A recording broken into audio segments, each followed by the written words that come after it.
জনঘনত্বের উপরে যতটা ডক্টর থাকা দরকার এখনো কিন্তু গ্রামীণ এলাকাতে নেই। ইয়াং জেনারেশনদের এটাই বলবো, যেটা আমরা এখন জেন জি বলে থাকি। আমরা তো মিলেনিয়াল জেনারেশনে, তো তোমরা সব জেন জি যারা আছো, দেখো, হার্ডওয়ার্কের কোনো বিকল্প নেই। তোমাদেরকে খাটতে হবে, পরিশ্রম করতে হবে। ছেলেরা ডক্টর হওয়ার ইন্সপিরেশনস ম্যাক্সিমাম দেখা দিচ্ছে গ্রাউন্ড লেভেলে, বিশেষ করে গ্রামীণ এলাকাতে। মানুষকে ডক্টরের জন্য জীবনের প্রথম 15 বছর মানে ইনভেস্ট করতে হয়। যদি বলি আমাদের দেশকে ডেভেলপমেন্টের সব থেকে বড় চাবিকাঠি আমাদের জিডিপির কত পার্সেন্ট আমরা হেলথ সেক্টরে খরচা করছি, যেটা আমাদের জিডিপিতে বা এই যে 2% যেটা রয়েছে, স্বাভাবিক আমাদের জিডিপির মিনিমাম 5 to 6% যদি ইনক্রিজ করাতে পারি, তবে আমাদের গ্রামীণ হেলথ সেক্টরটা পুরোপুরিভাবে চেঞ্জ করা যেতে পারে, অনেকটা হেলথ ভালো। তো হেলথটা এতটাই ইম্পর্টেন্ট, তো হেলথকে প্রায়োরিটি দেওয়া খুব দরকার। ইন্ডিয়াতে হেলথ আমরা একটু পিছিয়ে আছি।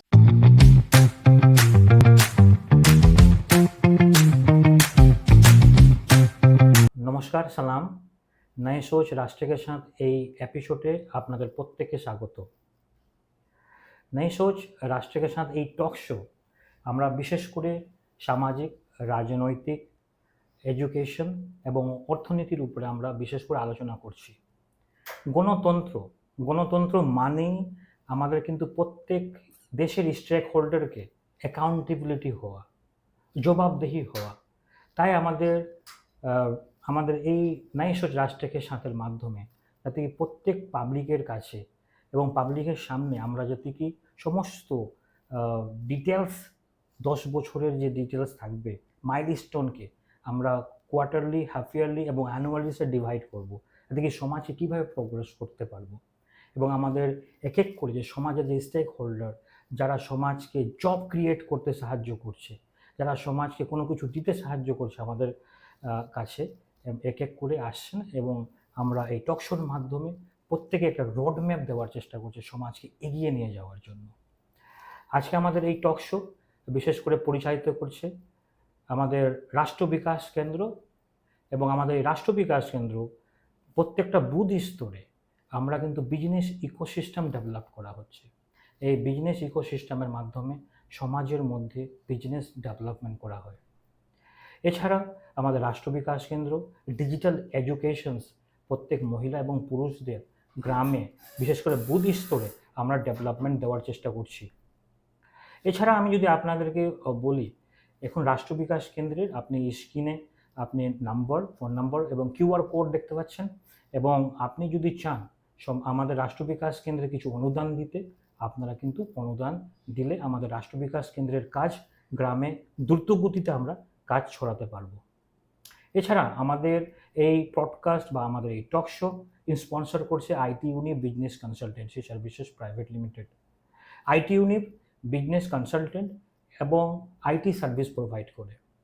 যদি আপনার স্কুল, আপনার যদি কোনো হসপিটালস বা আপনার কোনো বিজনেস বা ওয়াটার পার্ক, কোনো কিছু বিজনেসকে যদি গ্রো করতে হয়, তো আপনারা আইটি ইউনিভ যে স্ক্রিনে ফোন নাম্বার দেখতে পাচ্ছেন, আপনারা কাইন্ডলি যোগাযোগ করতে পারেন। ওকে, যাই হোক, আমাদের সঙ্গে আজকে আমাদের গেস্ট যুক্ত রয়েছেন প্রফেশনাল ডক্টর দেবজ্যোতি সরকার। নমস্কার, যে আপনি আমাদের সঙ্গে আজকে যুক্ত হয়েছেন আমাদের এই পডকাস্টে। এবং ইনার ব্যক্তিত্ব যদি আমি বলি, ইনি শুধুমাত্র প্রফেশনাল স্কিন স্পেশালিস্ট না, তাছাড়াও তিনি অনেক সমাজসেবী হিসাবে কাজ করছেন।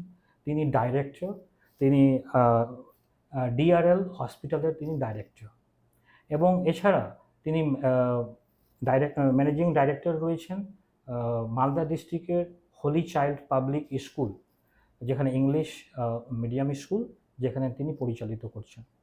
তিনি চান সমাজের প্রত্যেকটা ছেলে যাতে কি সমাজে ডেভেলপ করতে পারে এবং সুন্দর এডুকেশন এবং সুন্দর হেলথ যাতে কি সমাজকে দিতে পারে, তার জন্য তিনি প্রয়াস করে যাচ্ছেন। ধন্যবাদ, আপনি আমাদের সঙ্গে যুক্ত হয়েছেন। তো আপনি কেমন আছেন? আমি ভালো আছি, খুব ভালো। আপনি কেমন আছেন? এই তো আমিও চলে আছি খুব ভালো।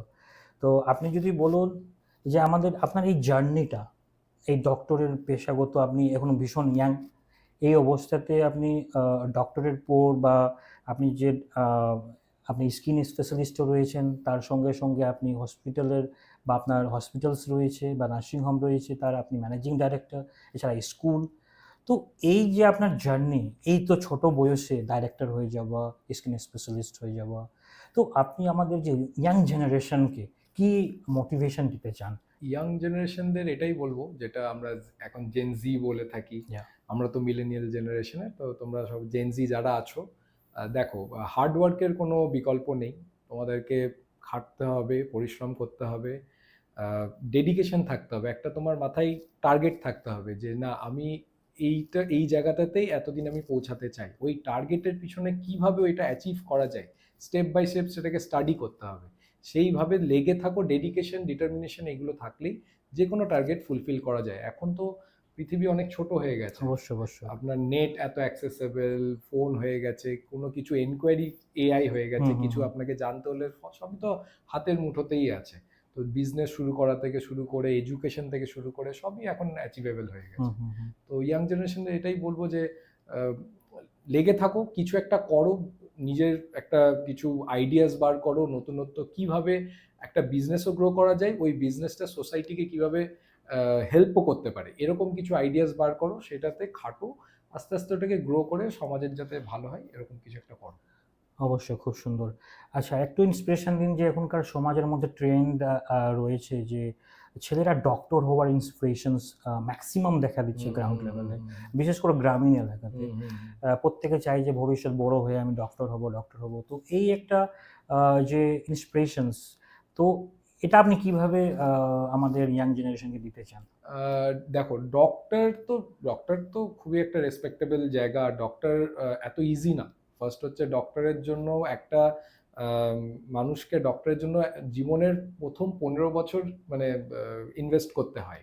18 বছর পর যখন আমরা 12 পাস করি, জয়েন্টের জন্য প্রিপারেশন নেওয়া, সেখান থেকে মেডিকেল কলেজে ভর্তি হওয়া, 5.5 ইয়ার্স একটা এমবিবিএস কোর্স, তারপরে 1 বছর আবার হাউস স্টাফশিপ করো, দিয়ে পড়াশোনা করো, পড়াশোনা করে আবার একটা পরীক্ষা দিয়ে এমডি পরীক্ষা দাও। অবশ্যই। এমডি পরীক্ষার পরও এখন সুপার স্পেশালাইজেশন হয়ে গেছে, হুম, যেখানে হুম, হুম। ডিএম করতে পারো বা সার্জারিতে গেলে এমসিএইচ করতে পারো। তো সব কিছু মিলে 15 ইয়ার্স 17 ইয়ার্স লেগেই যায়। যদি 18 বছরে শুরু করছো, 33 34-এর আগে কেউ প্র্যাকটিসে নামতে পারে না ডক্টরে আসলে। ওই জন্য এটা একটা লং প্রসেস।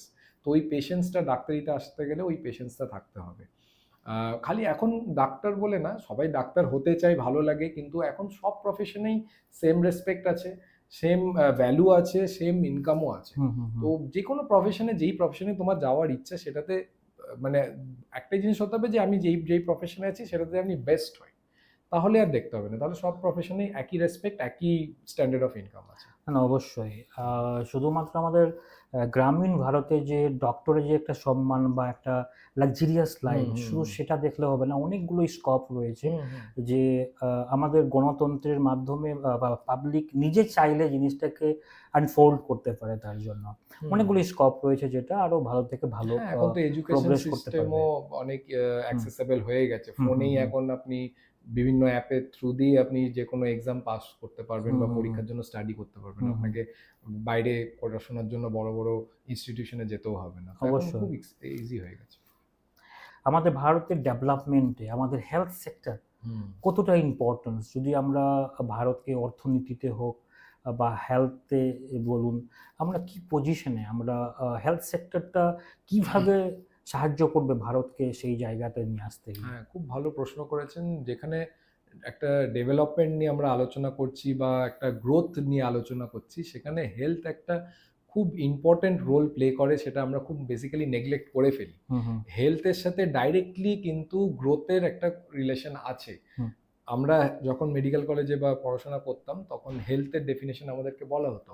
হেলথের ডেফিনেশন এটাই মানে না যে আমার রোগ হয়েছে বা রোগ থেকে আমাকে ঠিক হয়ে যেতে হবে। হেলথ মানে হচ্ছে both mental and physical hmm, and social wellbeing. Hmm, hmm, মানে হুম, এই 3টে জিনিস মিলে হেলথ হয়। হুম, হুম। আমাকে মেন্টালিও হেলদি থাকতে হবে, ফিজিক্যালিও হেলদি থাকতে হবে, আর সোশিয়ালিও আমাকে ঠিকঠাক থাকতে হবে। অবশ্যই। এইটা হচ্ছে হেলথ। হুম, তো যত হেলদি থাকবে তত তুমি প্রোডাক্টিভ হবে।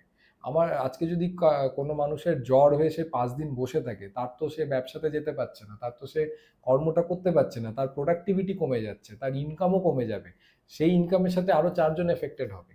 তো হেলথটা এতটাই ইম্পর্টেন্ট, তো হেলথকে প্রায়োরিটি দেওয়া খুব দরকার। ইন্ডিয়াতে হেলথ আমরা একটু পিছিয়ে আছি গোটা পৃথিবী থেকে, একটু না অনেকটাই বলবো।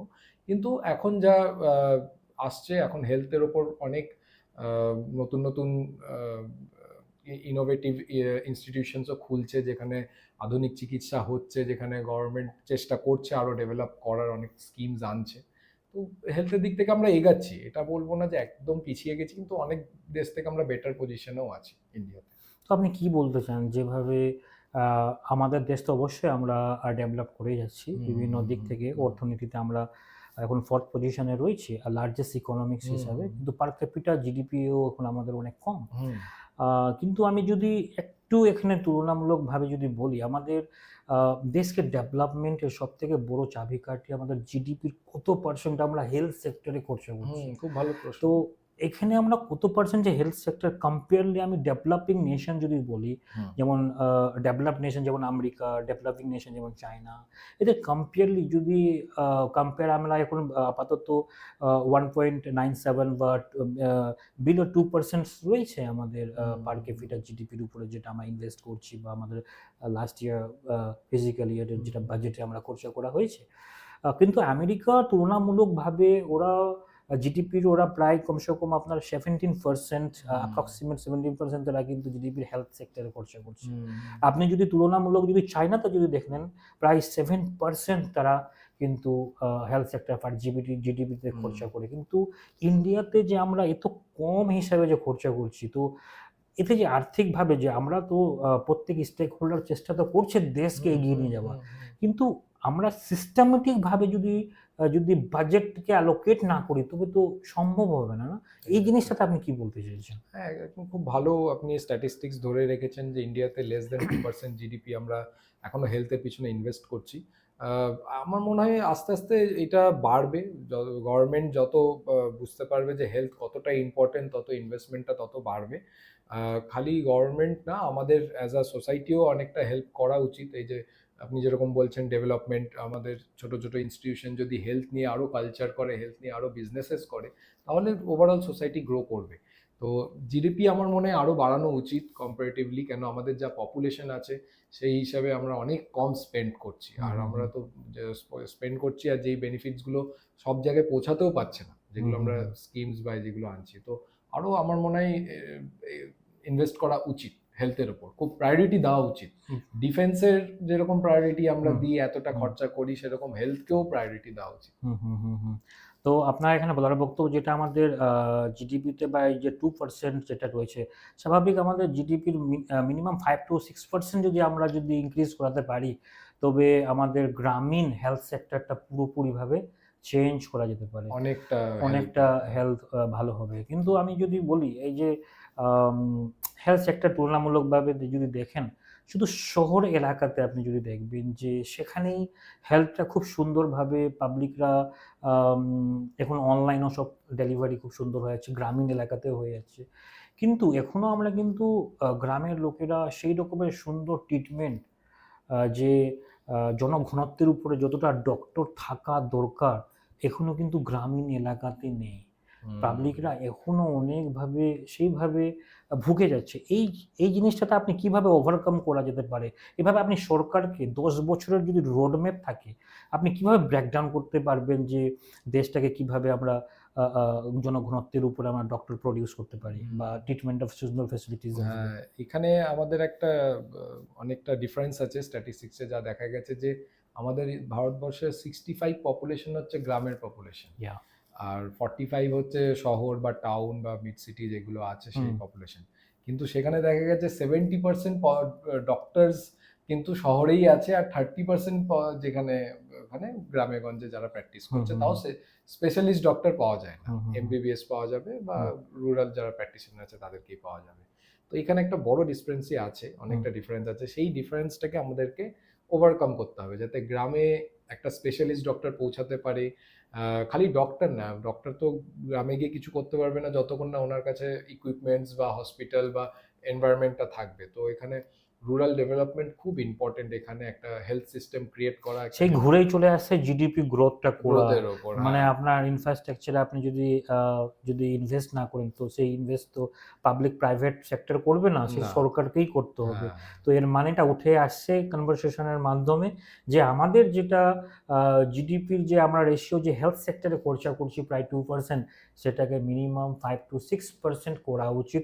তবেই আমরা কিন্তু রুরাল ইন্ডিয়াকে, আমরা হেলথকে কিন্তু সাস্টেইন করতে ভেতরে পারবো, ভেতরে আমরা হেলথটাকে পৌঁছাতে পারবো, পেনিট্রেট করাতে পারবো, হুম। খুব সুন্দরভাবে সিস্টেমেটিকভাবে ডেভেলপ হবে। কিন্তু এছাড়া আমি আপনাকে একটু এডুকেশনাল কিছু আমি বলতে চাইছি। আমি যদি তুলনামূলকভাবে যদি দেখি আমাদের হেলথ অনুযায়ী, ট্রিটমেন্টের অনুযায়ী প্রত্যেকটা আম, মানে জনসাধারণদেরকে, পাবলিককে কনসাস হওয়া দরকার, এডুকেশনালি কনসাস হওয়া দরকার। ধরে নিন একটা বেসিক ট্রিটমেন্টস যে থাকে, জেনারেল ট্রিটমেন্টস, সর্দি কাশি, জ্বর, এরা নিজে জাতিকে ট্রিটমেন্ট করতে পারে। কিন্তু আমাদের সরকার, যে আমি কিছু কিছু অনেক সিবিএসসি বুক দেখেছি, আইসিএসসির বুক দেখেছি, আমাদের স্টেট গভর্নমেন্টের কিছু কিছু টাচ ওনারা ছোট থেকেই দেই, কোন মেডিসিন কি কি ইউজ হয়, জাস্ট একটু টাচ করে ছেড়ে দেয়। কিন্তু আমরা প্র্যাকটিক্যালি কিছু দেখতে পাই না, যে পাবলিক কখন এই সমস্ত জিনিস ইউজ করবে না করবে। তো পাবলিককে কনসাসে তুলে নিয়ে আসা, একটা বেসিক ট্রিটমেন্ট, যেভাবে বেসিক আমরা কোনো কিছু হয়ে যায়, হুট করে কোনো কিছু ডক্টরের কাছে যাওয়া, মানে কোনো কিছু হওয়া, তো আমরা সমাজকে কিভাবে ডেভেলপ করতে পারবো এইভাবে? আপনি কি এখানে আপনি এই ডিপার্টমেন্ট থেকে তুলে ধরতে পারবেন? এখানে যেটা আপনি বললেন যে কিছু জায়গায় আমাদেরকে এডুকেশনটা দেওয়া হয় যে কোন ওষুধ কখন কি খাওয়া উচিত। এখানে আমি একটু স্লাইটলি ডিফারেন্সিয়েট করব যে মেডিসিন কখন কি খেতে হবে এটা কোনোদিন এডুকেশন সিস্টেম আপনার স্কুলে এগুলো বলবে না বা বলা উচিত না, কারণ মেডিসিনের একটা মাত্রা থাকে, ডোজ থাকে, কোন ডোজে খেলে কাজ করবে, কোন ডোজে খেলে ক্ষতি হবে। তো কোনোদিন নিজে থেকে খেতে না, এটা কোনো স্পেশালিস্ট ডক্টরকে গিয়ে দেখিয়ে সেই আপনার অ্যানালিসিস করে ওই ডোজটা দিয়ে ট্রিটমেন্ট করাবে। যেটা করা উচিত হচ্ছে স্কুল লেভেলে, সেটা হচ্ছে অ্যাওয়ারনেস প্রোগ্রাম। মানে আমার কোনটা কি হয়েছে আমার জানা, যে না আমার এটা সিরিয়াস ইস্যু, আমার হেলথ চেক আপ, যে না আমার একটা আমি গ্ল্যান্ড বুঝতে পারছি প্যালপেট করে, তাহলে এটা খারাপ হতে পারে, আমি সঙ্গে সঙ্গে ডাক্তারের কাছে যাব। অনেকে কি করে না, ঠিক আছে একটু ফুলেছে কোনো অসুবিধা নেই, 2 দিন পর কমে যাবে। কিন্তু সেই অ্যাওয়ারনেসটা যে কোনটা খারাপ কোনটা ভালো, এই ডিফারেন্সিয়েট করাটা অ্যাটলিস্ট প্রিভেন্টিভ। আমরা বলি না prevention is the best cure. কেন প্রিভেনশন যদি আমি প্রথম স্টেপেই যদি আমি আগে আটকে দিই ডিজিজটাকে, তাহলে পরবর্তীকালে গিয়েও আরো ক্ষতি করবে না, আমাকে আরো খরচা করতে হবে না। তো প্রিভেনশনটা খুব ইম্পর্টেন্ট। এই এডুকেশনটা দরকার, যেটা আমাদের এখনো একটু ল্যাক করে, যে সাধারণ পাবলিকরা জানে না যে আমাকে কখন ডাক্তারের কাছে যাওয়া উচিত। সবাই লাস্ট স্টেজে গিয়ে পৌঁছায়, যে একদম কষ্ট হচ্ছে, একদম শ্বাসকষ্ট হচ্ছে, শেষ তখন গিয়ে পৌঁছায় স্যার আমার পেশেন্টকে একটু বাঁচিয়ে দিন। কিন্তু এটা তো ঠিক না। তো আপনি প্রথম দিনই যখন শ্বাসকষ্ট শুরু হয়েছে বা জ্বরটা আসছিল, প্রথম দিনই আপনাকে চেক আপ করে নেওয়া উচিত ছিল, যে এটা কি জ্বর, খারাপ জ্বর না নর্মাল ভাইরাল ফিভার, কিসের জ্বর। আমি তুলনামূলকভাবে যদি ডেভেলপ নেশন থেকে যদি তুলনামূলক করা যায়, তো বিভিন্ন ডেভেলপ নেশনেও কিন্তু প্রায় বেসিক ট্রিটমেন্টসের ব্যাপারে, বেসিক ট্রিটমেন্টস যেটা দরকার থাকে, কত মাত্রার মেডিসিন দরকার আছে। ধরেন আমার জ্বর হয়ে গেল, তার জন্য একটা গ্রামের লোক 40 কিলোমিটার ব্যতিক্রম মানে পার করে ডক্টর হসপিটাল যাবে, কারণ যে এখন আমাদের রুরাল ইন্ডিয়াতে এখনো সেইভাবে সাস্টেন হয়নি।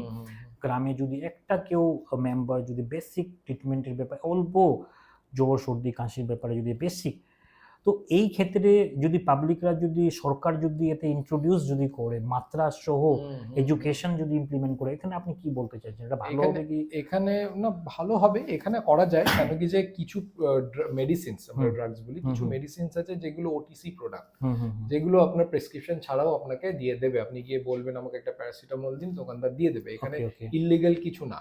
কিন্তু আপনি যদি কোনো ওষুধ চাইছেন যেগুলো সাইড এফেক্টস বেশি বা সেগুলো ডোজ, সেগুলো কোনোদিন ফার্মাসিস্ট দেবে না। তো যেরকম প্যারাসিটামল, কিছু অ্যান্টি অ্যালার্জি, এগুলো ওভার দ্য কাউন্টার দিয়ে দেয়।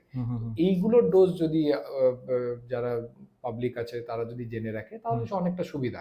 জ্বরের ওষুধটা কত ডোজে খাওয়া উচিত, বাচ্চাদের কত ডোজে খাওয়া উচিত, এগুলো যদি জানা যায় তাহলে তো একটু সুবিধা আছে। তো এটা করা যেতে পারে, এটা তো আমার মনে বেনিফিটই হবে, যেগুলো ওভার দ্য কাউন্টার ড্রাগস আছে, যা ওভার দ্য কাউন্টার ড্রাগস আছে, যেগুলো প্রেসক্রিপশন ছাড়া দেয়। অবশ্যই অবশ্যই এটা যদি আমরা যদি করতে পেরে যাই, এবং সরকারও সেই জিনিস জাস্ট একটা ইনিশিয়েটিভ সরকারকে নিতে হবে, জাস্ট একটা চ্যাপ্টার্স, একটা বাধ্যতামূলক একটা বুক ইমপ্লিমেন্ট করতে হবে। করলেই কিন্তু আমরা কিন্তু সমাজকে 50% রোগ থেকে কিন্তু মুক্ত করে দিতে পারবো, জাস্ট একটা নীতি, মানে একটা রুলসের জন্য। তো কি আপনি এটা যদি ইমপ্লিমেন্ট করা যায়, এটা আপনি মানে নয়ে সোচ রাষ্ট্রকে সাথ, মানে নতুন চিন্তা ভাবনা এটা আমি হ্যাঁ, ইমপ্লিমেন্ট ওভার দি করছি কাউন্টার সেখানে। ড্রাগস এর ওপর যদি এডুকেশন দেওয়া হয় তাহলে তো খুব ভালো। হুম হুম কেন যেগুলো মানুষ গিয়ে বলছে আমার এই হয়েছে, পেট খারাপ হয়েছে, একটা অ্যান্টিবায়োটিক দাও, দোকানদার একটা অ্যান্টিবায়োটিক দিয়ে দিয়ে দিল, দিল। ইয়েস। এবার ওই অ্যান্টিবায়োটিকটা কোন ডোজে খাওয়া উচিত, দিনে 2 বার খাওয়া উচিত না দিনে 3 বার খাওয়া উচিত না দিনে 1 বার খাওয়া উচিত, সে আর জানে না। সেই সিলেবাসে যদি ওকে ইন্ট্রোডিউস করিয়ে দিল, সেটা যদি একটু নলেজ থাকে, এটা হালকা। সিলেবাস আমি বলবো না, সিলেবাসে একমাত্র প্রিভেনশনই দেওয়া যায়। ড্রাগস ওইভাবে বুকে আমি জানি না কতটা কোনো কান্ট্রিতে আছে কিনা, আমার আইডিয়াও নেই, কিন্তু মনে হয় না ড্রাগস ওইভাবে বলা যাবে। কিন্তু একটা পাবলিক অ্যাওয়ারনেস যেরকম থাকে না, যে গ্রামে যারা হেলথ ওয়ার্কার্স আছে তারা গিয়ে একটা বলে এলো যে আপনাদের বাড়িতে যদি এরকম জ্বর টর আসে তাহলে এটা প্যারাসিটামল, এই ডোজে আপনি এই খেতে পারেন, এইভাবে করা যায়। বুকেও দেওয়া যায়, কিন্তু ওটা কতটা ইমপ্লিমেন্ট করতে পারবে আমি জানি না। এটা সরকারের উপর ডিপেন্ড করছে, ডিপেন্ড করছে, অনেক লিগ্যাল ইস্যুসও আছে, মেডিসিনস এইভাবে লেখা যাবে কি যাবে না। কারণ আমরা একটা ড্রাগ নিয়ে ডিল করছি, যেটা হচ্ছে ড্রাগ আমরা বলি লো ডোজে মেডিসিন, হাই ডোজে পয়জন। অবশ্যই অবশ্যই। তো পয়জনে যাতে না চলে যায়, এই জিনিসটা মানুষকে জানতে হবে। তো এখান থেকে সব থেকে বড় জিনিসটা উঠে আসছে যে সরকারের উপর এটা R&D কতটা ইমপ্লিমেন্টস করা যাচ্ছে, মানে সরকারকে জিনিসটাকে গ্রাউন্ড রিসার্চ করে আমাদের সমাজে কতটা কিভাবে ডেভেলপমেন্টস হচ্ছে সেই অনুযায়ী সরকারকে নীতি নির্ধারণ করা উচিত। এবং আমাদের এই টকশোর মাধ্যমে খুব সুন্দর সুন্দর জিনিস, আমি নিজেও অবাক যে আমরা অনেক কিছু ফাইন্ড আউট করতে পারছি, যে আমরা সমাজে কিভাবে এগিয়ে নিয়ে যেতে পারবো, এবং 50% রোগ থেকে মুক্ত পাওয়ার জন্য বেসিক এবং যে জিনিসটা রয়েছে খুব ইম্পর্ট্যান্ট। বা আপনি একটু একটু আপনার ট্রিটমেন্ট অনুযায়ী আমি একটু জানতে চাইছি, যে পাবলিককে একটু আমাদের পাবলিকদেরকে জানিয়ে দিলে খুব ভালো হয়, যে আমরা মানসিকভাবে বেশি আমরা কিন্তু রোগী, আমরা প্র্যাকটিক্যালি কোনো কিছুতে রোগ না থাকা সত্ত্বেও আমরা মানে একেবারে প্যানিট্রেশনে চলে এসে আমরা মানে কি বলি, মানে কোনো কিছু নেই, আর আমরা ল অফ অ্যাট্রাকশনের মাধ্যমে আমার এই রোগ হয়েছে, প্যানিক ডিসঅর্ডারের মাধ্যমে সেই জিনিসটা কিন্তু আমার আবার রোগটা অটোমেটিকলি দেখে ধরা পড়ে গেছে। তো এই জিনিসটা থেকে আপনি পাবলিককে কিভাবে একটু বলতে পারবেন যে ইয়ারলি কতবার ট্রিটমেন্ট করা উচিত, প্রত্যেক পাবলিকদেরকে বডিতে কি কি ব্লাড টেস্ট করা ইনিশিয়াল দরকার, যে আমরা প্রত্যেক ফ্যামিলি মেম্বার্সকে রাখা দরকার, জেনে রাখা দরকার যে আমার কি কি প্রবলেমস, কত মাসের পর পর ট্রিটমেন্ট করা দরকার, বা ব্লাড টেস্ট বা কিছু এখন ভালো ডাক্তারকে চেক আপ করা দরকার। হ্যাঁ, এখন এরকমও হয়ে গেছে যে আমাদের কাছে পেশেন্ট অলরেডি এসে বলে স্যার আমার ক্যান্সার হয়ে গেছে, কিন্তু আমরা যখন চেক আপ করি, ইনভেস্টিগেশন করি, দেখি সিম্পল একটা অ্যালার্জি, তো একটা অ্যালার্জির ওষুধ দিলাম, ঠিক হয়ে গেল। কিন্তু গুগল, এটার প্রবলেম একটাই, গুগলে সার্চ করছে আমার এই সিমটমস হয়েছে, গুগল প্রথমেই ক্যান্সার লিখে দিল, এই হয়ে গেল, আপনি এতদিন বাঁচবেন। ওই প্যানিকেই তখন কি হয়, পেশেন্ট এত ঘাবড়ে যায়, ওই গুগল থেকে দেখা থেকে ডক্টর অব্দি দেখানো অব্দি ও এত প্যানিক সিচুয়েশনে থাকে, সেখান থেকে ওর ডিপ্রেশন হয়ে যায়। ওই ডিপ্রেশনটা আর কাটে না, তার জন্য ওকে ওষুধ খেতে হয়, যে আমার কিছু হয়ে গেছে, আমি আর বাঁচবো না, আমার ফ্যামিলির কি হবে, কে দেখবে। এইটা একটা আলাদা একটা রোগ হয়ে যায়, কিন্তু হয়েছে অ্যাকচুয়ালি কিছুই না। এত ভয় পাওয়ার কিছু নেই, যে কোনো ডিজিজ বা কিছু যদি সিমটমস বোঝা যাচ্ছে, সঙ্গে সঙ্গে গুগল, ঠিক আছে গুগলে দেখো সবকিছু, কিন্তু আগেই ভয় খেয়ে যাবে না যে আমার খারাপ হয়ে গেছে। ডক্টর দেখান, যেটা যেই রোগ হয়েছে সেই স্পেশালিস্টের ডক্টর দেখান, তিনি ইনভেস্টিগেশন দেবে, তার যদি মনে হয় যে না সিরিয়াস কিছু, তিনি সে বলেও দেবে, আর যদি সিরিয়াস না থাকে সেটাও বলে দেবে। তো ওইরকম প্যানিক করার কিছু নেই। তো গুগলের ওপর এইভাবে ট্রাস্ট করে কোনো ডিজিজ করবে না, কারণ ওটা আপনার মেন্টাল একটা, আপনি আরো ডিপ্রেশনে চলে যাবেন, প্যানিক ডিসঅর্ডারে চলে যাবেন, সবকিছুতে ভয় খেয়ে যাবেন। তো এটা একটা প্রবলেম আজকাল দেখা গেছে। তো এইগুলো নিয়ে এত টেনশন করবেন না, কিছু হলে ডক্টরস তো আছে, ডক্টর আপনি এখন তো অনলাইনও হয়ে গেছে, অনলাইনেও আপনি সঙ্গে সঙ্গে গুগল থেকে আপনার লোকাল যে ডক্টর আছে তার ফোন নাম্বার নিয়ে হোয়াটসঅ্যাপ বা অনলাইন কনসালটেশন করেই নিতে পারেন। অবশ্যই অবশ্যই অবশ্যই। আচ্ছা, এছাড়া যে আমরা আলোচনা যে করলাম, যে একটা কনসাস বা প্রত্যেক জনসাধারণদেরকে, যে এডুকেটেড থাক বা এডুকেটেড না থাক, তাদেরকে একটা আমাদের এই পডকাস্টের মাধ্যমে ব্রেনে যাওয়া দরকার যে কমসে কম ইয়ারলি হোক বা হাফ ইয়ারলি হোক 6 মাস অন্তর বা 1 বছর অন্তর এই ব্লাড টেস্টটা হ্যাঁ, অবশ্যই যেটা আপনি দরকার। বলছিলেন এটা হুম, খুব হুম, ম্যান্ডেটরি। হুম, আজকাল আমাদের ফুড হ্যাবিটস হুম, হুম, আমাদের থাকা খাওয়া আগের মতন তো নাই। 60s 70s 80s এ তো এতটা ফাস্ট ফুড কালচার, এত ফ্রোজেন ফুড, এত খাবার, তো এত তেল হুম, হুম, হুম, মশলা খাবার তো ছিল না। তখন সিম্পল মানুষকে তো এত রোগও হতো না, পেটের সমস্যা হতো না। এখন এত ফুডের জন্য আর এনভায়রনমেন্টের জন্য, পলিউশন এগুলোর জন্য অনেক রকম রোগ হচ্ছে। এবার এইগুলো না আর্লি যত ডিটেকশন হবে তত বেটার। তো সেখানে আমি সাজেস্ট করবো পার্সোনালি, যদি আপনার মোর দ্যান 50 ইয়ার্স হয়, টোয়াইস ইয়ারলি চেক আপ করে নিন। ফুল বডি একটা চেক আপ, ব্লাড ইনভেস্টিগেশন হোক, বা কিছু ক্যান্সার মার্কার্স থাকে। তো যদি ফ্যামিলি হিস্ট্রি ক্যান্সার মার্কার্স থাকে তাহলে তো আপনার ম্যান্ডেটরি চেক করাই উচিত। যদি ফ্যামিলিতে আপনার কারোর ক্যান্সার হয়ে থাকে, সেই মার্কার্সগুলো আপনাকে টেস্ট করে নেওয়া উচিত। হুম, অ্যাটলিস্ট ওয়ান্স ইয়ারলি বা টয়েস ইয়ারলি তো করা উচিত, মোর দ্যান 50। বিলো 50 বা বিলো 40 ওয়ান্স ইয়ারলি করে ফুল বডি চেক আপ করা এনাফ। তার জন্য বেশি দরকার নেই। আনটিল যদি কোনো সিমটমস দেখা গেছে তাহলে তো রিচেক করা উচিত, তাহলে ওয়ান্স ইয়ারলি চেক আপ করা উচিত। অবশ্যই। তো আমরা একটু আগেই জিজ্ঞাসা করলাম, খুব সুন্দরভাবে আমরা ডিসকাশন করলাম প্রত্যেক জনসাধারণদের কিভাবে কি হুম। করা উচিত এই বেসিক জিনিস। তো এছাড়াও আমি বলব যে আমাদের যে হেলথ সেক্টর যেভাবে আমরা ডেভেলপ হয়ে আসছে বা আমরা কিছু করে যাচ্ছি, কিন্তু সরকারের সঙ্গে পিপিটিতে কাজ করলে আমরা কেমন একটা ডেভেলপমেন্টস আসবে? আপনি একটু যদি এটা যদি বলুন পিপিপি মডেল তো পিপিটি মডেল কেমন? সরকার এবং প্রাইভেট সেক্টর কোলাবোরেট করে আমরা যদি গ্রামেও যদি একটা সুন্দর হেলথ সিস্টেম যদি প্রোভাইড করি, আমার মনে তো হয় না যে পিপিটি মডেল ছাড়া গ্রামীণ এলাকাকেও আমরা ডেভেলপ করতে হ্যাঁ, পারবো। এখন তো সরকার এখানে এখানে আপনি কি বলতে চাইছেন কেমন? পিপিপি মডেল তো আমার মনে হয় বেস্ট মডেল। গভর্নমেন্ট যদি কিছু প্রাইভেট কোম্পানিজদের, এখন তো অনেক পিপিপি মডেলস বেরিয়েও গেছে। ফর এক্সাম্পল যেরকম মেডিকেল কলেজেসের এমআরআইস, সিটি এখন পিপিপি মডেলেই ম্যাক্সিমাম চলে। তো এখানে গভর্নমেন্টেরও বেনিফিট, প্রাইভেট কোম্পানিরও বেনিফিট, সার্ভিসেসটাও পেয়ে যাচ্ছে, প্রোডাক্ট মানে হাই কোয়ালিটি ইনভেস্টিগেশনসও পেয়ে যাচ্ছে। তো গভর্নমেন্টকে এগুলো লুক আউট করলে বেটার। যদি প্রাইভেট বড় বড় ইনস্টিটিউশনের সাথে টাই আপ করে যদি গ্রামে পৌঁছাতে পারে, তাহলে গ্রামের লোকেদেরই আলটিমেটলি বেনিফিট হবে। Low cost, hmm, high service, low cost and high service হ্যাঁ, এই দুটোই service। পেয়ে যাবে। হুম, হুম, হুম। তো পিপিপি মডেল হলে তো অনেক বেটার। অনেক রকম ভাবে পিপিপি মডেল ইন্ট্রোডিউস করাই যায়। ইন্ট্রোডিউস করা যেতে পারে। এর মানে সরকারকেই সমাজকে যদি ডেভেলপ করতে হয়, যে আমরা গণতন্ত্রের মাধ্যমে, ইলেকটেডের মাধ্যমে যে আমরা সরকারকে চুনছি, আমাদেরকে যে ইলেক্টেড করা হচ্ছে, সেই সরকারই একমাত্র ডিসিশন নিতে পারে সমাজকে আমরা কোন দিকে নিয়ে যাব, সমাজকে কোন স্তরে নিয়ে যেতে পারবো। আমরা আমেরিকা থেকেও ডেভেলপ করতে পারবো। এখান থেকে বোঝা যাচ্ছে টকশোর মাধ্যমে যে আমরা করতে পারবো। আমেরিকা থেকেও ভালো হতে পারা যাবে যদি আমরা ইনিশিয়েটিভ নিতে পারি। আমরা যে সে না যে জিডিপির মাত্র 2% যদি আমরা ইনক্রিজ করে দিতে পারি সেটা, তো আমরা 100% টাইম লাগবে, কিন্তু আমরা প্র্যাকটিক্যালি আমরা ইয়ারলি ফ্রুটফুল রেজাল্ট পেতে কিন্তু আরম্ভ করে দেব। এটা কিন্তু আমাদের এই পডকাস্টের মাধ্যমে খুব সুন্দর একটা জিনিস আমি ফাইন্ড আউট করতে পারা গেল। কিন্তু এছাড়াও আমি এখানে যদি হেলথ সেক্টর অনুযায়ী যদি বলি, আমাদের কিভাবে ইন্ডিয়ার সবার জন্য অ্যাফোর্ডেবল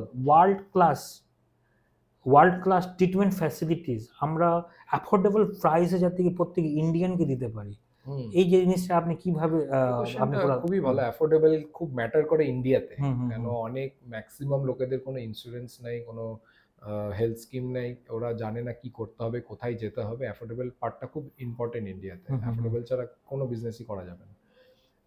যেটা কোয়ালিটি সার্ভিসে বলছি, ইন্ডিয়া কিন্তু এখন অনেক দিক থেকে ইভেন আমেরিকা থেকেও এগিয়ে আছে হেলথ সেক্টরে। হুম, হুম, এখন আমেরিকা থেকে অনেক পেশেন্টস আছে ইন্ডিয়াতে, তাদের যেরকম একটা নি ট্রান্সপ্লান্ট হোক, রিপ্লেসমেন্ট হোক, বা একটা হার্ট সার্জারি হোক, বা যে কোনো ট্রান্সপ্লান্ট সার্জারি বা বড় সার্জারিজ হোক, ইন্ডিয়াতেই এসে ওটি অপারেশন করিয়ে যায়। হুম, হুম, ওরা ইন্ডিয়াকে এখন বেশি, ইন্ডিয়ান ডক্টরসদের উপর ওদের বেশি ট্রাস্ট আছে। হুম, ফরেনেও হুম, আমেরিকাতেও যারা ইন্ডিয়ান ডক্টরস আছে তাদের উপর বেশি ট্রাস্ট আছে রাদার দ্যান নিজেদের লোকাল ডক্টরস। হুম, হুম, হুম, কারণ ইন্ডিয়ান ডক্টরসদের ওই কোয়ালিটিটা আছে। আমরা এখানে যেটা সার্ভিসটা প্রোভাইড করতে পারছি না, সেটা হচ্ছে ইনফ্রাস্ট্রাকচারের সার্ভিস। ডক্টরস আমাদের কাছে আছে, ডক্টরস আরো জেনারেশনে, আরো 10 ইয়ার্স 20 ইয়ার্সে ডাবল ডাবল বেরোবে। এখন অনেক মেডিকেল কলেজেস হয়ে গেছে। মানে মেধার কম নেই ইন্ডিয়াতে, না মানে না না না, ট্যালেন্টেড কম নেই। একদমই নেই, ইয়েস ইয়েস, মানে বেশি আছে। যেটা বলছে আমাদের ইনভেস্টটাই বা আমাদের যে বাজেটটাই শুধু কম আছে, এটাই যদি আমরা ইকোসিস্টেমটা ঠিক নেই। ইকোসিস্টেমটা ঠিক হ্যাঁ, নেই। যারা এডুকেটেড, যারা ফাইন ডক্টরস, তারা হুম। যখন বেটার অপরচুনিটি পাচ্ছে তারাই আমেরিকা চলে যাচ্ছে। আমেরিকা চলে যাচ্ছে। এখান থেকে যেহেতু স্যালারিটা এখানে বেশি, ওদের প্যাকেজটা বেশি, তো হুম, সেই হুম, জিনিসটা যদি এখানে গভর্নমেন্ট ইনিশিয়েটিভ নিয়ে ওদেরকে মানে এখানে রাখতে পারে, সেই ডক্টরসই আমাদের সোসাইটিকে হেল্প করবে, তারাই গ্রো করবে। তো এই জিনিসগুলো লুক আউট করা উচিত, যাতে আরো পেনিট্রেট আমরা করতে পারি, এই বেটার ডক্টরস গুলো যাতে আরো টাউনে বা গ্রামের দিকে আসতে পারে, সেই ইকোসিস্টেমটা ক্রিয়েট করা উচিত। আমাদের সম্পদ আমাদের দেশের মধ্যেই রয়েছে, কিন্তু আমরা তাদেরকে যথেষ্ট সম্মান না দেওয়ার না। জন্যই আমরা কিন্তু এই সমস্ত জিনিস দেখতে পাচ্ছি, এবং বেস্ট ট্রিটমেন্ট আমরা কিন্তু ওয়ার্ল্ড বেস্ট ট্রিটমেন্ট দিতে পারবো, এবং ওয়ার্ল্ডের বেস্ট ডক্টরও আমাদের ইন্ডিয়াতে রয়েছে, এবং ট্যালেন্টের কোনো কম নেই। কিন্তু আমাদের কাছে সেই যে একটা যে ইনভেস্ট করা বা একটা যে আমাদের জিডিপি বা আমাদের যে বাজেটের পার ইয়ারলি একটা যে ইনভেস্ট করা, সে 2% থেকে মিনিমাম 5 to 6% যদি করা যায়, আমাদের যে ট্যালেন্টেড যে ডক্টর রয়েছে তাদেরকে একটা সুন্দর ফ্যাসিলিটিস প্রোভাইড করা যায়, ইনফ্রাস্ট্রাকচার থেকে শুরু করে হেলথ সিস্টেম থেকে শুরু করে যাবতীয় কিছু, তো কোনো ডক্টর কিন্তু কেউ ফরেন ট্রিপ যাবে না। সব থেকে বেস্ট ট্রিটমেন্ট আমরা ইন্ডিয়ার মধ্যেই করব, এবং পরবর্তী দেখা যাবে চায়না, আমেরিকা, ইউরোপিয়ান নেশনস প্রত্যেকে ট্রিটমেন্ট করতে আমাদের ইন্ডিয়াতে আসবে। এবং আমাদের একটাই শুধু ইনিশিয়েটিভ যে আমাদের এখানে টকশো থেকে পাওয়া যাচ্ছে, যে আমি অনুরোধ করব আমাদের কেন্দ্র সরকার এবং রাজ্য সরকারকে, বিশেষ করে আপনার বাজেটের অ্যালোকেশন, আপনার যে বাজেটের কিছু টাকা আপনারা কমসে কম যে পার্সেন্টেজ খরচা করছেন সেটা 2 to 4% আপনারা কাইন্ডলি একটু ইনক্রিজ করুন, তখন আমাদের হেলথ সিস্টেম সেক্টর খুব ভীষণ দ্রুত গতিতে এগোবে।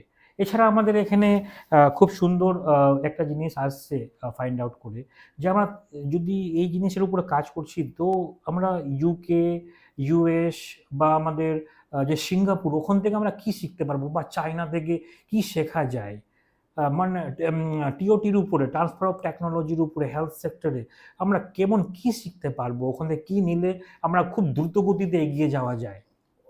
যেই দেশগুলোর আপনি নাম বললেন, এরা একটা জিনিসে এগিয়ে আছে, সেটা হচ্ছে টেকনোলজি।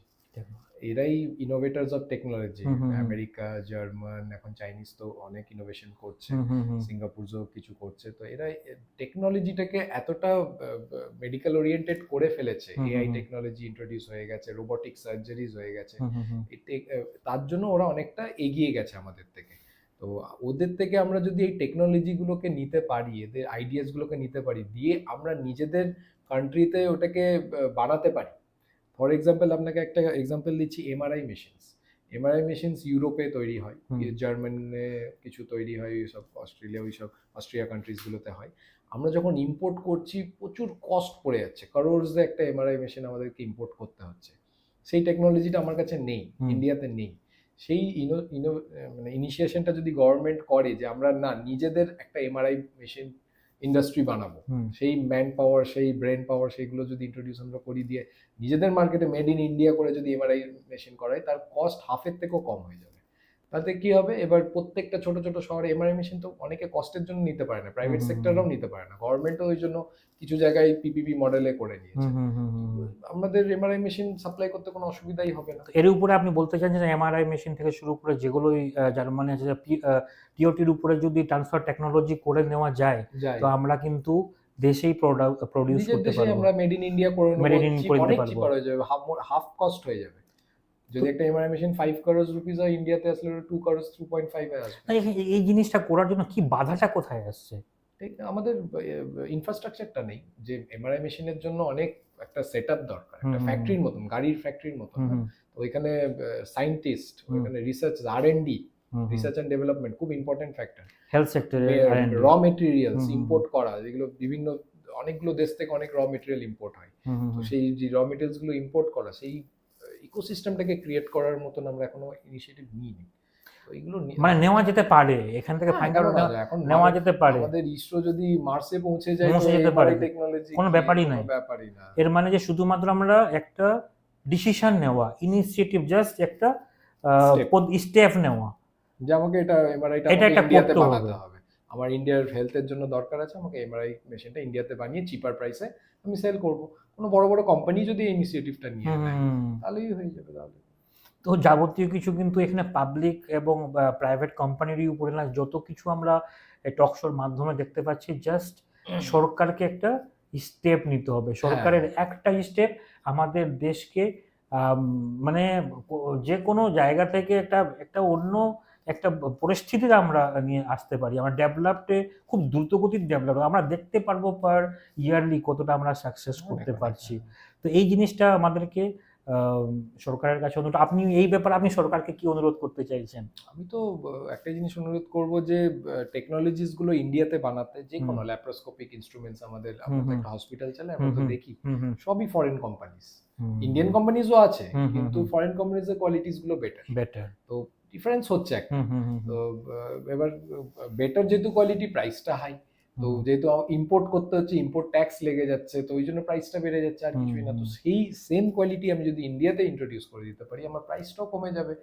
আরো হসপিটালস এগুলোকে ইন্ট্রোডিউস করবে, এমআরআই মেশিনস আনতে পারবে, সিটি মেশিনস আনতে পারবে, ইউএসজি মেশিনস, এগুলোকে খুব চিপার প্রাইসে আপনি অ্যাভেলেবল করিয়ে দিতে পারবেন। এটা তো একটা ইন্ডাস্ট্রি, ইকোনমি, তো এটা তো বাড়বে, বিজনেস হতে। অবশ্যই আমরা কিন্তু এখানে যে কিছুই ফাইন্ড আউট হচ্ছে সমস্ত কিছু সরকারকে একটা স্টেপ নিতে হবে।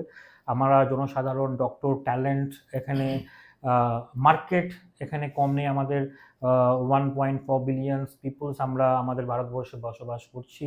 ট্যালেন্টের কোনো কম নেই, অর্থেরও কম নেই, মার্কেট যে সেল কোথায় করব সেখানেও কম নেই। জাস্ট একটা আমাদের স্টেপ সরকারকে নিতে হবে। এখানে আমরা সরকার, কারণ যে আমাদের উপরে রয়েছে সরকার, আমাদের গার্জিয়ান, একটা সমস্ত কিছু ইলেক্টেড করে আমরা তাদেরকে পাঠানো হচ্ছে। তার জন্য আমাদের এই পডকাস্টের মাধ্যমে অনেক গুরুত্বপূর্ণ জিনিস ফাইন্ড আউট করা হচ্ছে। সরকারকে এই সমস্ত জিনিস আমরা এই টকশোর মাধ্যমে সেই জিনিসটা ফাইন্ড আউট হয়ে দেওয়ার চেষ্টা করছি, যাতে কি সরকারের জিনিসটাকে শোনে। ওকে, 21st সেঞ্চুরিতে আমরা চলছি। আমাদের 21st সেঞ্চুরিতে এখন সমস্ত কিছু অনলাইন যুগ চলে এসেছে। এখন আমার টেলিমেডিসিনের যুগ মানে দেখতে পাওয়া যাচ্ছে। এই জিনিসটাতে আমরা গ্রামীণ বা শহরে কতটা এমার্জ করতে পেরেছি, কতটা সাকসেস করতে পেরেছি? 21st সেঞ্চুরিতে অনেক তো আগের যা প্র্যাকটিস, জেনারেশন ডক্টরসরা যা প্র্যাকটিস করে গেছে, এখনকার জেনারেশন ডক্টরস যদি আপডেটেড না থাকে, তাহলে তার প্র্যাকটিস সেইভাবে চলবে না, কেন তাকে টেকনোলজির সাথে আপগ্রেড করতেই হবে। তো সেখানে একটা বড় ফ্যাক্টর চলে এসছে হচ্ছে অনলাইন, যেটা আপনি বললেন, অনলাইন কনসালটেশন বা এআই টেকনোলজি, এগুলো অনেকটা আমাদের হেল্প করছে, যেগুলো গ্রামে পৌঁছাতে আমাদের সাহায্য করছে। একটা গ্রামের পেশেন্ট হঠাৎ অসুস্থ হয়ে পড়েছে, তার সিমটমস, তার ফাইন্ডিংস, এগুলো আমরা ভিডিও কলে বা হোয়াটসঅ্যাপে বা মেসেজে বা আমাদের স্ক্রিনে যেরকম একটা ছবি পাঠিয়ে দিচ্ছে, ভালো লাইটে ছবি পাঠিয়ে দিল, ভালো ক্যামেরাতে আমরা দেখে নিলাম, দেখে ডায়াগনোসিস করে বললাম হ্যাঁ এই ওষুধ খান, আপনার ঠিক হয়ে যাবে। আর যদি মনে হয় না এটা সেরকম খারাপ জিনিস আছে, তাহলে আপনারা চলে আসুন, এসে সামনে একবার চেক আপ করিয়ে নিন। এইগুলো অনেক সুবিধা হচ্ছে, যে দূর দূর থেকে পেশেন্টকে 1 ঘন্টা 2 ঘন্টা জার্নি করে আর শহরে আসতে হচ্ছে না, ওইখানেই সার্ভিসেসগুলো পেয়ে যাচ্ছে। তো আপনি এই মালদা ডিস্ট্রিক্টে কেমন টেলিমেডিসিন, যে নতুন জেনারেশনের যে টেকনোলজি চলে এসেছে আমার টেলিমেডিসিন বা গ্রামীণ বা মালদা ডিস্ট্রিক্টে, আপনি কেমন ফ্যাসিলিটি এখন প্রোভাইড হচ্ছে? ভালোই হচ্ছে। মানে আপনি যদি 10টা পেশেন্ট ধরুন, 2টো পেশেন্ট তো এখন অনলাইনে দেখায়। তাই আপনাদের সেই ফ্যাসিলিটি দিচ্ছেন মালদাতে? আমরা দিই, অনলাইনেই দেখিয়ে নিচ্ছে। স্কিনের ক্ষেত্রে একটু সুবিধা হয়, মেডিসিনের ক্ষেত্রে একটু অসুবিধাই আছে, কারণ ওটা একটা ফিজিক্যাল চেকআপেরও ব্যাপার থাকে। কিন্তু প্রাইমারি সিমটমস শুনে অ্যাটলিস্ট আমরা জাজ করতে পারবো যে পেশেন্টটাকে আসা উচিত না, ওইখানেই ট্রিটমেন্টটা হয়ে যাবে। অ্যাটলিস্ট এই বেনিফিটটা তো পাচ্ছে, বা কি কি ইনভেস্টিগেশনস করে যদি আসতে পারে, সেই বেনিফিটস গুলো হচ্ছে। খুব সুন্দর, খুব সুন্দর।